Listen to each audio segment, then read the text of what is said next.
Nous, ouvriers du monde habitant une résidence sociale, nous nous adressons à vous, étudiants, parce que l'architecture et notamment la question du bâti populaire ou du logement social est une question très grave et qui nous pèse beaucoup aujourd'hui. Cette situation engage non seulement la question des architectures particulières de logement, mais aussi la question des principes de la pensée de l'architecture qui sont à réfléchir à nouveau, à mettre en œuvre, ressaisir et redéployer. On s'aperçoit à notre expérience que l'architecture des logements sociaux est sans principe, que ce sont des formes de construction totalement arbitraires, totalement indifférentes au sort des gens qui habitent là, et nous déclarons que c'est une architecture de guerre aux pauvres. Chez Tunkara, nous discutons des manières de vivre et de se réunir entre habitants.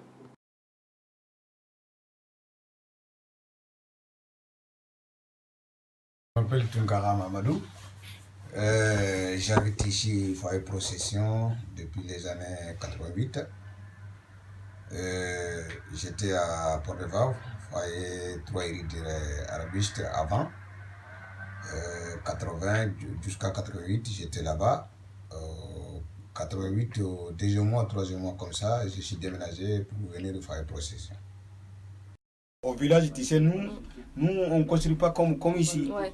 Même il y a des bâtiments, nous, on prend un grand terrain. Ouais. Si on prend un grand terrain, moi j'ai fait mon bâtiment, toi tu fais mon bâtiment, il y a un grand cours au milieu. Ouais. On met des arbres au milieu. D'accord. Les arbres au milieu, maintenant, tout le monde se trouve pour discuter ces arbres. Ouais.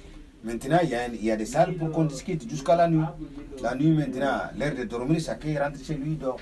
C'est comme ça en Afrique. Pour se retrouver, s'il y a un espace, voilà.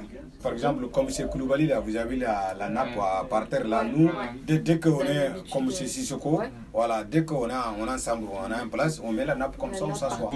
Voilà, s'il y a une place pour mettre la nappe pour s'asseoir dessus.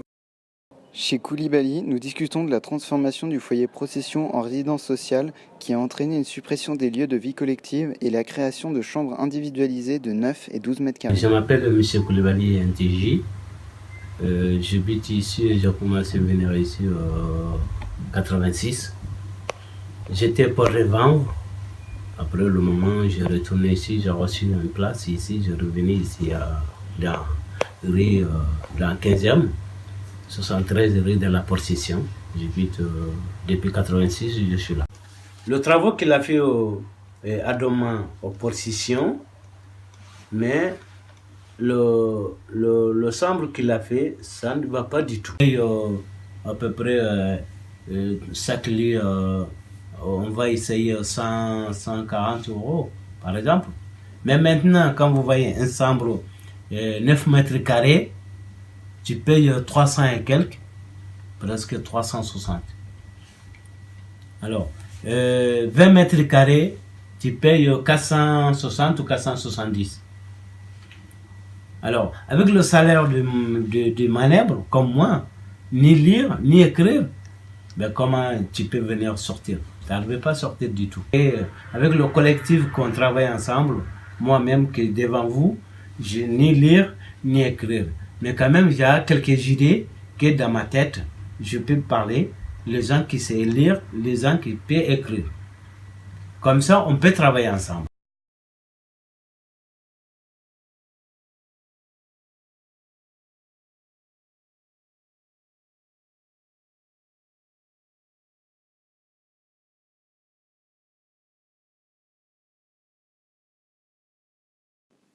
Malgré ces transformations, une organisation collective perdure. Cela leur permet de vivre plutôt que de voler. Ils gagnent un peu et cela rend service à tout le monde. C'est un arrangement entre les gens, cela n'a rien d'illégal, pas plus que d'acheter collectivement de la nourriture pour économiser et de la répartir ensuite entre nous.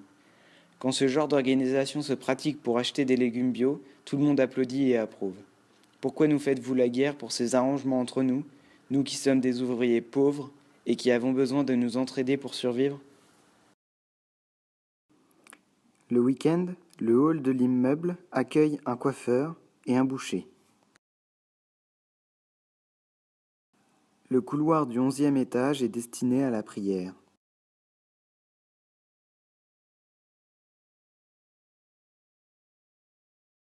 Les chambres, malgré leur conception individualisée, continuent à être utilisées de manière collective, notamment pour les grandes chambres de 20 mètres carrés qui deviennent des lieux de réunion.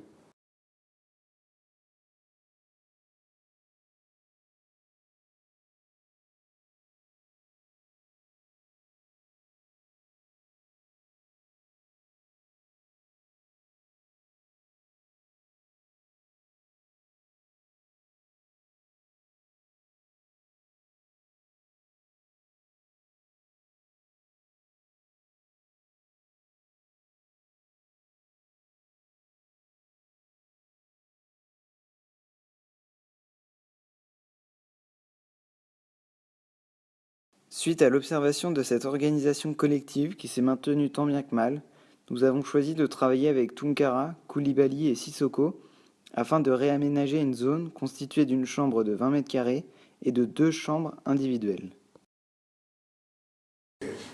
Les petites chambres, les 2 chambres à côté, les chambres à 12 mètres carrés.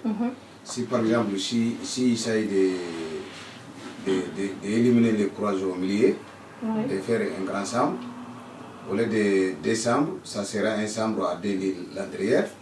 Au lieu de 2 toilettes et 2 cuisines, ils vont éliminer une toilette, une cuisine. Ça va rester une toilette et une cuisine pour les 2 personnes. Pour moi, mon avis, ça c'est un peu efficace. Il y aura de l'espace. Un croiseur d'une chambre. Comme ça, c'est une chambre, ça sera, les 2 chambres, ça sera 2 chambres toujours. Mais ça sera une seule porte, et une seule toilette, une seule cuisine, et une seule douche là-dedans pour les 2 personnes. À mon avis, ça sera bien. Par exemple, même si il perd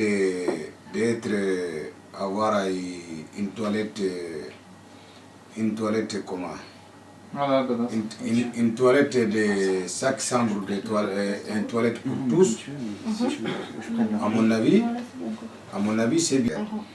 Oui, nous on est d'accord pour une grande chambre à 2 personnes.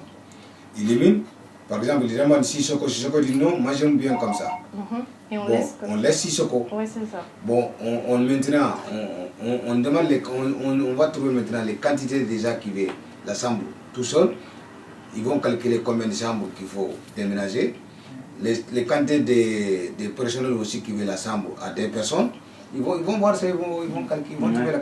Dans le même espace que celui de 2 petites chambres et une grande chambre qui ont été mises en place à moindre frais, d'une cuisine collective et d'une chambre partagée pour 3 personnes.